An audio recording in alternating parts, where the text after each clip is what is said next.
네, 고향 출신 변재석 의원입니다. 아이비 관련과 학교 운동부 관련해서 김성민 정책국장님께 질의드리려 했으나 존경하는 우리 선배 동료 의원님들께서 전달을 잘 해주셔서 교육연수원장님께 질의드리겠습니다.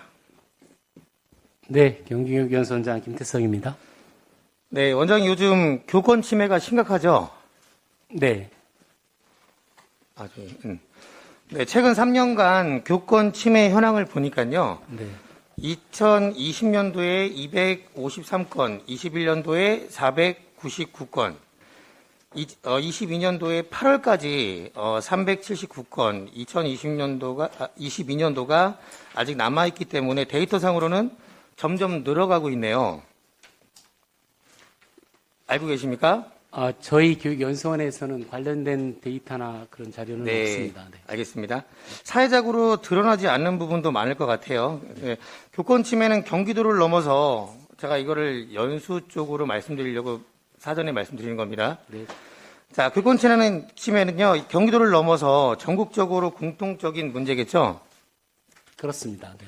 네, 검색을 해봤더니 자는 아이가 있어서 일어나라고 했더니 교사 얼굴에 책을 던졌고요.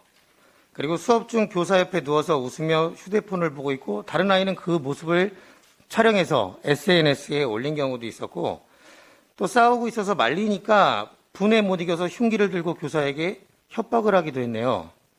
몇 년 전에는 빗자루로 교사를 때리기까지 했고요. 선생님들께서 많이 힘드시겠구나 하고 생각이 듭니다.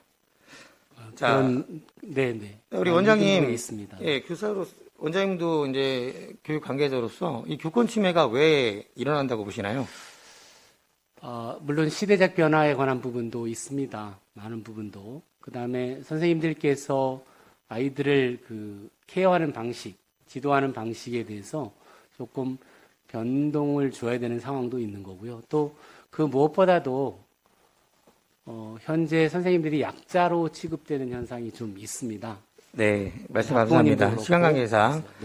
네, 타당한 말씀이시고요. 그러면 굉장히 중요한 말씀을 하셨어요, 지금요. 네, 잠시 뒤에 말씀드리겠습니다. 원장님, 그러면 교사에 의한 아동학대는 어떻게 보십니까?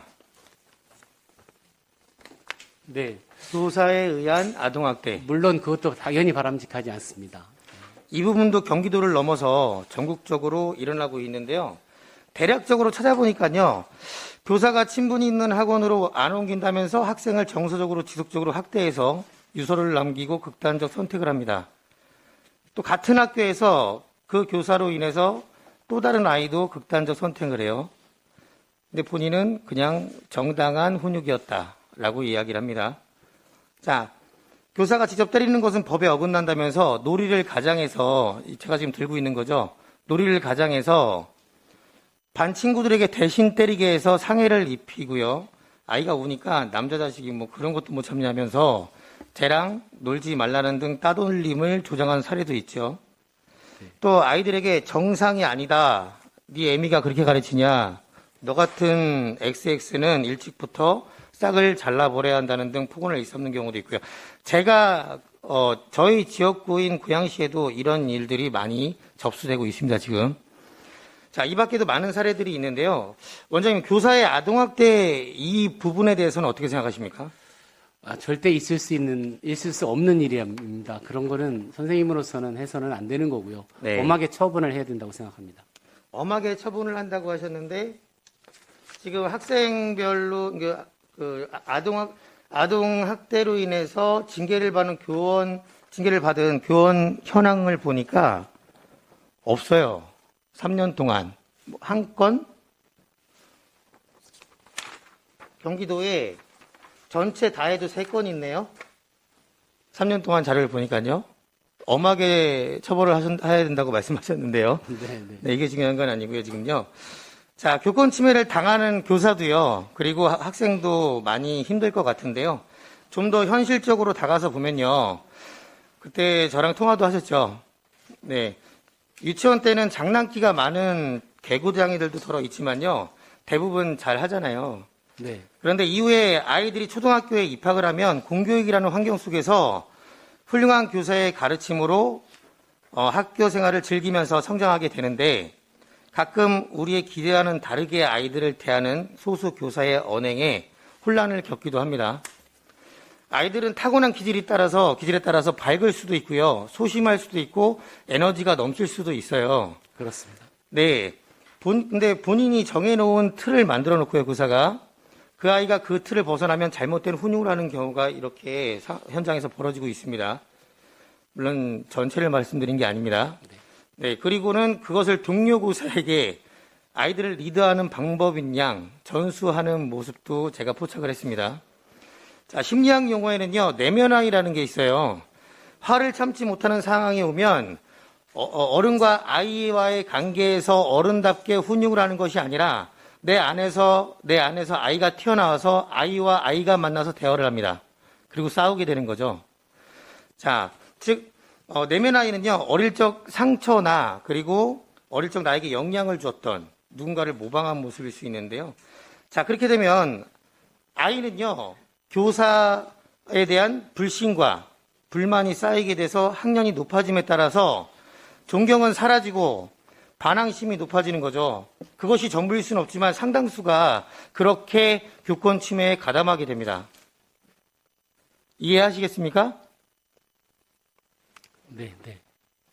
안 하시는 것 같은데요. 아니, 아동학, 자, 네. 교권 침해 가능성에 대한 인식 조사 결과를 봤어요. 그렇게 연구된 조사 결과를 봤더니 가장 높게 나타난 순서대로 말씀드리겠습니다. 부모님을 비하하는 이야기를 들을 때, 이것도 제가 상당히 많이 접수를 했고요. 학생을 비하하는 이야기를 할 때, 일방적인 처벌을 받을 때, 폭언 욕설을 들을 때, 불공평하게 대하거나 비교할 때, 반성문, 각서 등을 강제로 쓰게 할 때, 이런 순으로 나타났는데요. 실제적으로 제가 저희 지역을 자꾸 얘기하면 안 되는데 거기서 지금 반성문과 각서를 강제로 쓰게 한 것도 제가 자료를 갖고 있어요. 그렇지만 말씀을 드리지 않겠습니다. 자, 저는 이러한 부분들에 대해서 교사를 질타하기보다는요, 저는 원장님을 질타하고 싶습니다. 자, 교사들이 아이들 케어 방법을 잘 알지 못해서 그런 거라고 보거든요. 자, 몰라서 그런 거니까.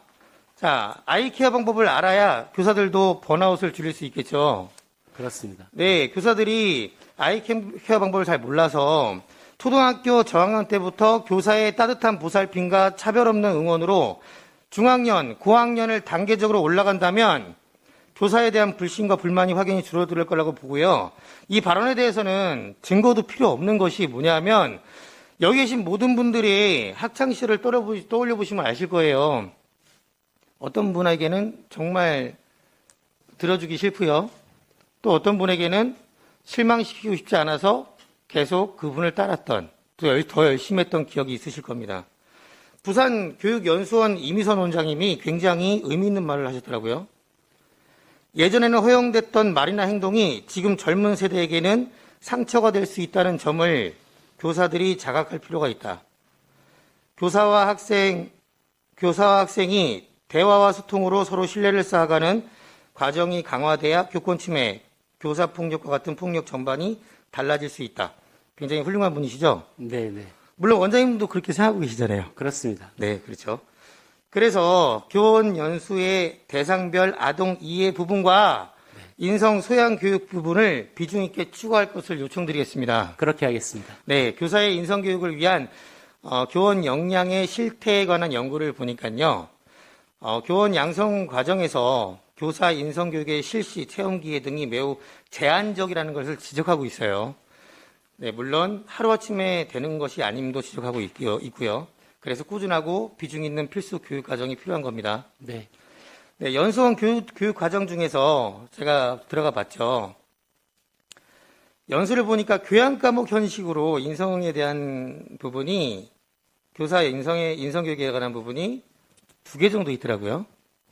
그리고 그것도 평균 300명대가 수강을 했습니다. 경기도에 교사가 300명 정도밖에 안 됩니까? 그렇지는 않습니다. 네. 네. 우리나라의 오은영 박사는 아니더라도요. 아동 전문가들이 정말 많아요. 그리고 아이들을 알아야 소통을 할 수 있고요.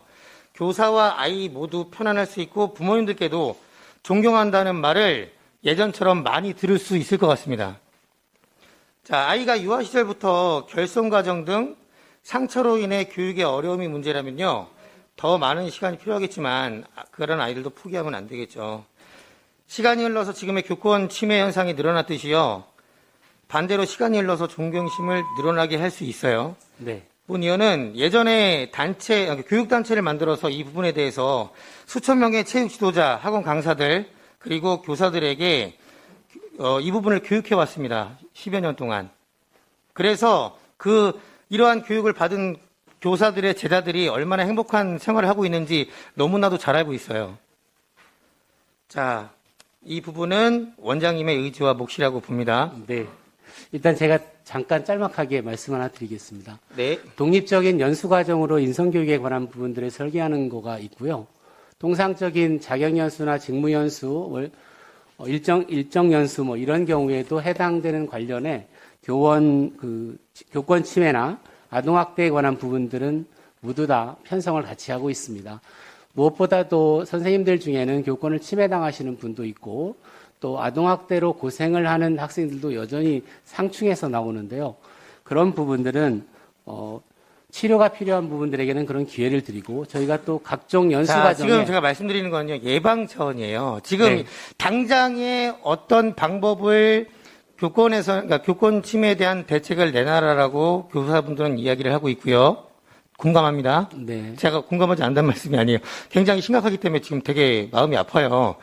그런데 반대로 학생들도, 학부모들도 아동학대에 대해서 교사가 본인도 모르게 그냥 편하게 얘기하는 건데 물론입니다. 네. 아이를 상처 주는 부분에 대해서 우려를 표명하고 있는 거거든요. 네, 이 부분에서도 알겠습니다. 공감을 한다는 거고 양측이 좋은 결과를 내기 위해선 뿌리부터 바뀌어야 된다는 얘기입니다. 그래서 초등학교 때부터 서서히 올라와서 시간이 좀 걸리겠지만 물론 그 안에 다른 대책들은 또 마련해야겠죠. 중간중간에 그러니까 처음부터 서서히 올라오면서 뿌리를 바꿔서 그 아이들이 자라나서 그래서 선생님들을 좀 더 존경하는 선생님들은 존경받아야 되잖아요. 당연한 거라고 생각합니다. 선생님의 그림자도 전 밟으면 안 된다고 지금도 생각하고 있어요. 그건 맞는 얘기 같고요. 네. 그래서 그런 뿌리의 부분을 바꿔주십사라고 네. 얘기를 하는 겁니다. 그렇게 노력하도록 하겠습니다. 네, 마무리하겠습니다. 원장님 수고하셨습니다. 네, 임태희 교육관님이 아이들의 인성교육 강화가 필요하다고 얘기했어요. 그런데 가장 좋은 인성교육 방법은요, 거울 효과입니다. 거울 효과. 네, 모방성이 강한 아이들에게 좋은 모습의 어른들은요, 굉장히 좋은 모델이 될 수 있고요. 물론 현재 중고등학생과 함께하는 교사들에게는 좀 어려운 숙제가 될 수 있지만 노력을 안 할 수는 없기 때문에 초등학교 저학년 때부터 변화된다면 그 아이들이 자라서 아까 말씀드렸던 것처럼 근본적인 해결 방법이 될 거라고 봅니다. 시간이 지나면. 자, 교사의 역량은 교육 현장의 질과 제자들의 미래를 바꿀 수 있는 힘이 있다고 좀 봅니다. 지금 이 시간에도 교육 현장에서 애써주시는 모든 교사분들을 응원하면서 질의를 마치도록 하겠습니다. 수고하셨습니다. 고맙습니다. 네, 변재석 의원님 수고하셨습니다. 존경하는 변재석 의원님의 이 말씀들이 우리 현장에 우리 있는 모두가 다시 한번 고민해야 될 부분인 것 같습니다. 그 어느 때보다